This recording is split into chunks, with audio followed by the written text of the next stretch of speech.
the 9th of July, I had my appointment with her and I went in and she said, well, I don't have good news. So I said to her, just tell me what it is and then I'll tell you who to call afterwards. She said that the ultrasound came back, it was cancerous in the right.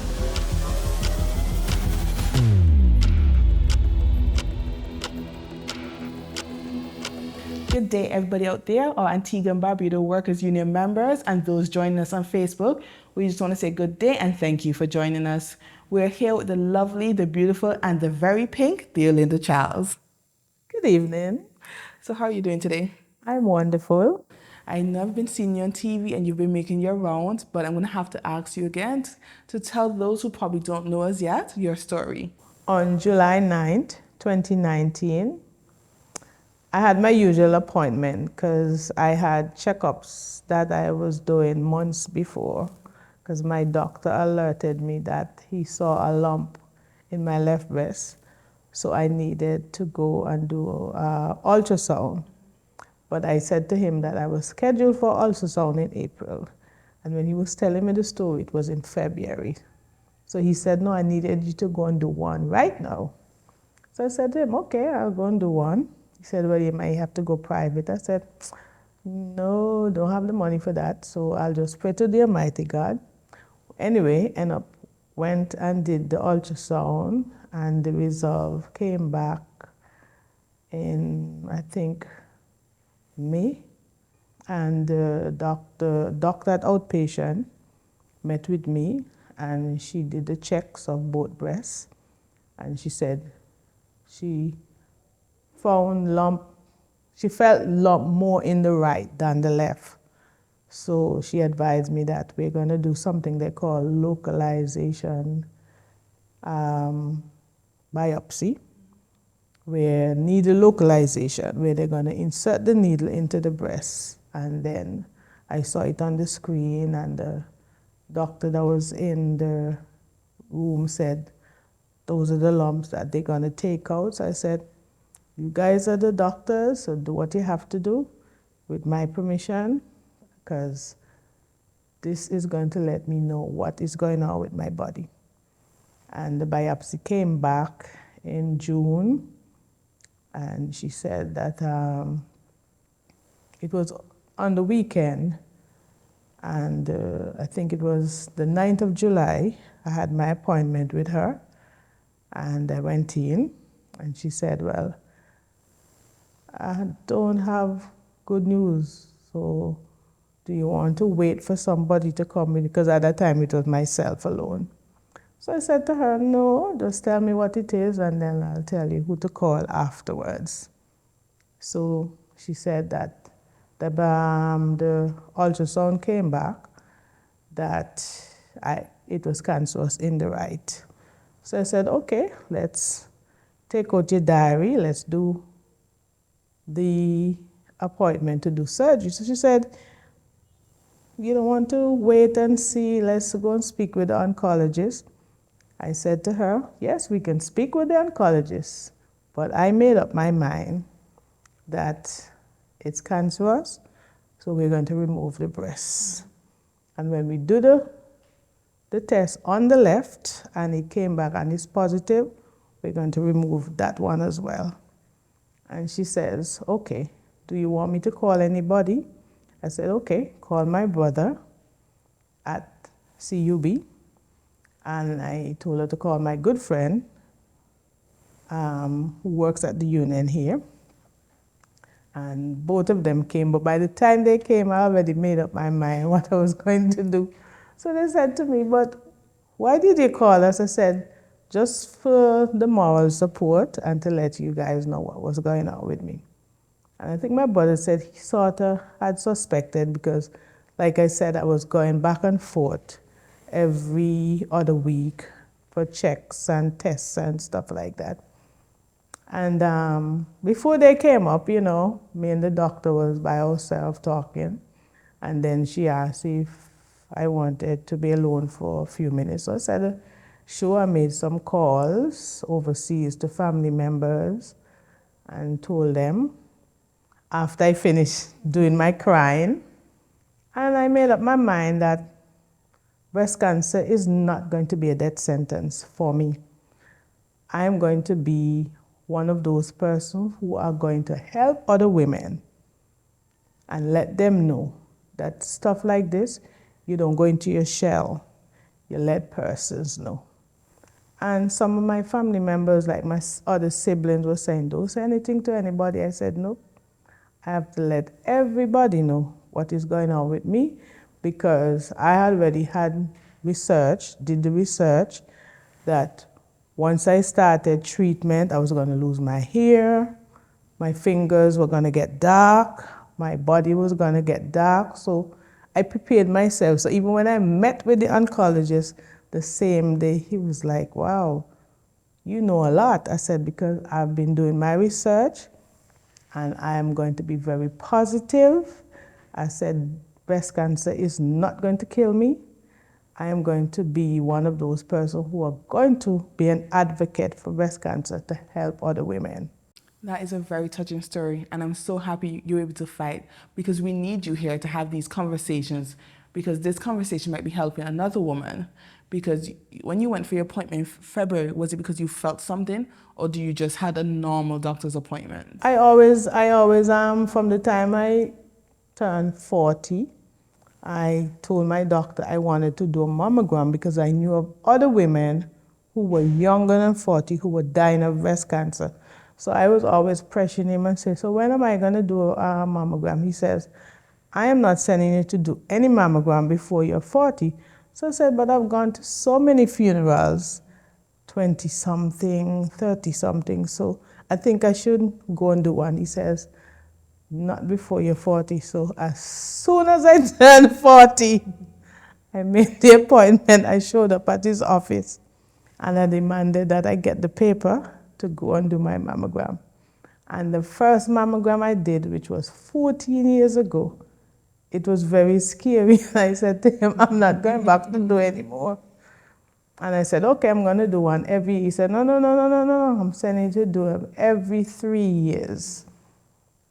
And I think when he saw something that wasn't looking good back in 2016, I did my first ultrasound.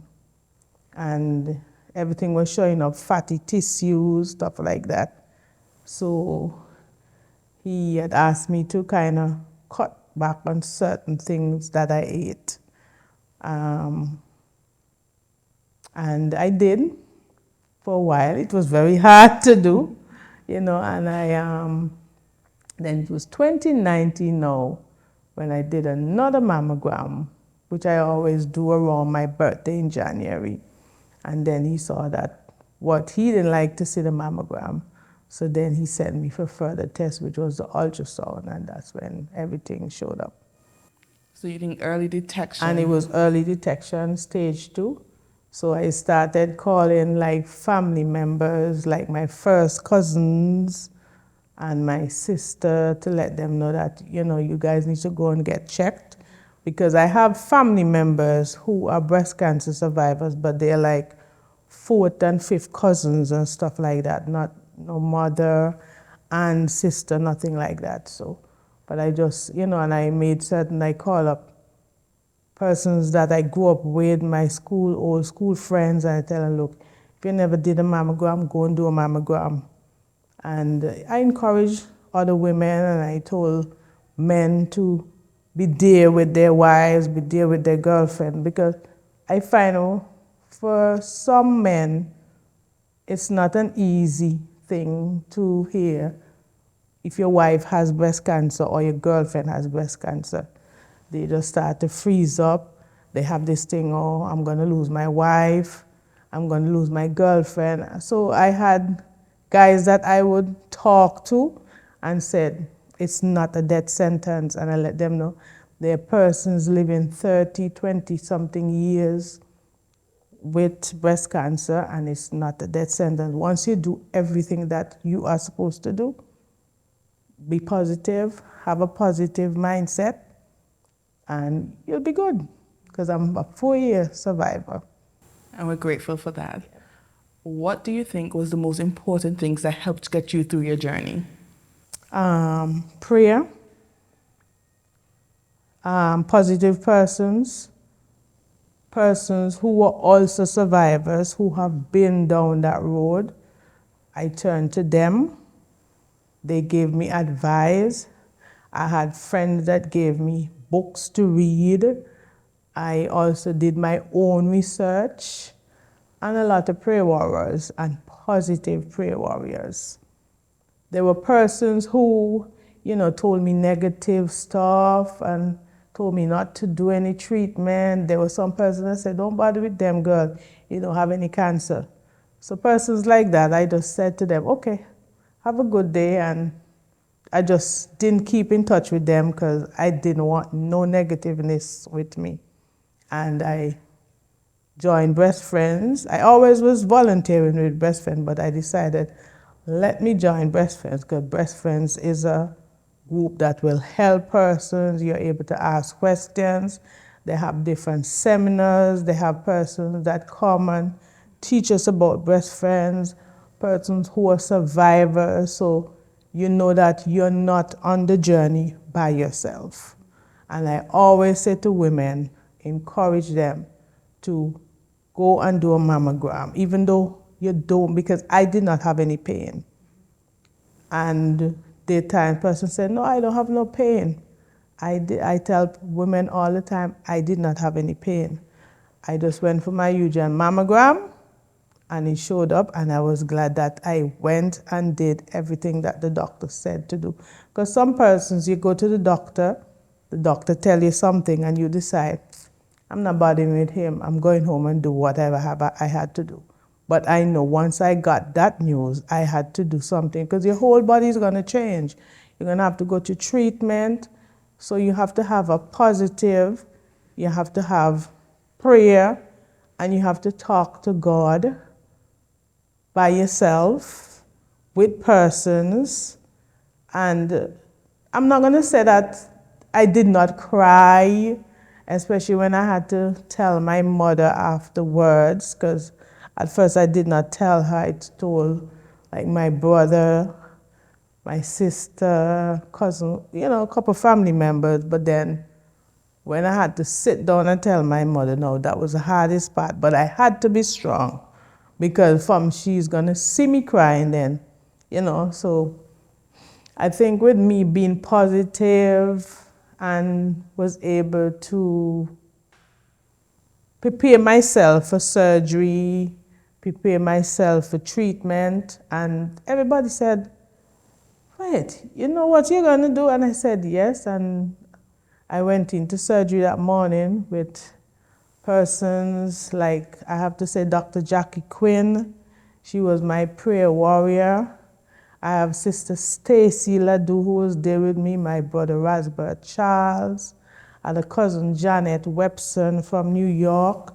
She was there with me. Other persons came, but they couldn't stay. And we decided, let's hold hands, pray. And I just went in with this song, Your Grace and Mercy, brought me through. And when I went inside now where the doctors and all the technicians were there, and they checked my pressure, checked my heart, because you had to do all these different tests before and stuff like that. And they asked, are you ready? And I said, yes. And as we were going in, they said, can we stop and pray? And they said, sure, and we did. And I went in with faith, knowing that I'm going to be all right. Okay, so when I'm gathering the 3 P's, prayer, positivity, and preparation. Yes, you have to prepare yourself. You have to prepare yourself. So I was preparing for this interview and I was doing my research, and one of the most important things it said was mental health and encouragement. So what I want to ask you is, how do you think workplaces and co-workers can help to encourage those who are currently going through battles with cancer, survivors, as well as, families and friends? Well, for me, my workplace, I told everybody, from managers to supervisors to my co-workers, I let them know that it's not a death sentence. Some of them was worried, and Said, so you can't use anything that is going to go in the microwave, and they watch and see what I ate. And I said, I did not have to go on any diet, just that certain things I have to cut down, not or cut back. But my diet wasn't changing because I got the advice from the doctor. I didn't have to change my diet, just increase my vegetable intake, increase my fruit intake, cut back on the salt, the sugar, and the fat and stuff like that. And I, explained to them, I showed them, I printed out stuff so they could read. And I said, you can go home and speak with your family and stuff like that. So my workplace, I prepared them and let them know that everything was going to be fine. And even after surgery, I showed my female co-workers what I went through. Some of them came to see me, and because I was only in the hospital for 2 days, but I had to go back every day to change the dressing. And I had a wonderful surgeon, Dr. Serena St. Luke. She was wonderful. And at the time, the oncologist, he had prepared me, and one of the things because what we did is that every week I went to see them, prepare me for surgery. So he said, you made up your mind. I had family members who flew in from overseas. I had one cousin who is a doctor in New York, and she came down and she told them she's here as a doctor, not as my cousin. And she said she saw all my lab work, so she knew exactly what was going on with me. And she told them, just let her know exactly what is going on. Because she asks a lot of questions, she knows what is going on. So don't be afraid to open up and tell her, because she has already prepared herself. And I remember the oncologist said to me, okay, you're the captain of the ship, and anything go wrong, all of us are going to die because you are driving the ship. And I said, I'm going to tell you, I'm going to be the best captain on this ship. In other words, I already said that what I wanted to do, I was the one who said I'm going to sign for it. I didn't ask no permission from anybody. I told them, this is my body, this is what I want to do, because I want to live so I can go out and talk to other persons about breast cancer, and breast cancer is not a death sentence. And so what are other important things you think workplaces can do to support their employees? Be more knowledgeable, be more sympathetic with your coworkers, because some workplaces I find, and I've known of persons who have been made redundant, because some workplaces think they take off too much time for their treatment, take off too much time, because when you're going through breast cancer, you do surgery, you do treatment, you have to take time to go for your checkups and stuff like that. And some workplaces think that you're taking too much time off. So I'm appealing to workplaces that when a person is going through breast cancer, they don't need to have added stress. They're not supposed to have no stress. So I'm just appealing to workplaces to just have a little sympathy and be understanding. And you can read up about what a person go through when they're going through breast cancer, because their whole body changes, their mood changes. Some persons have hormonal problems. They have to be on medication. Some persons have to take the time off. They can't be at work during treatment time for some persons. Thank you for that appeal. We want to say thank you so much for sharing your story. And we want to encourage our members to be an advocate for other breast cancer survivors, family, and friends. And we want you just to say a prayer for all those who are going through this disease. Thank you so much for tuning in, and we hope you have a wonderful day. Thank you.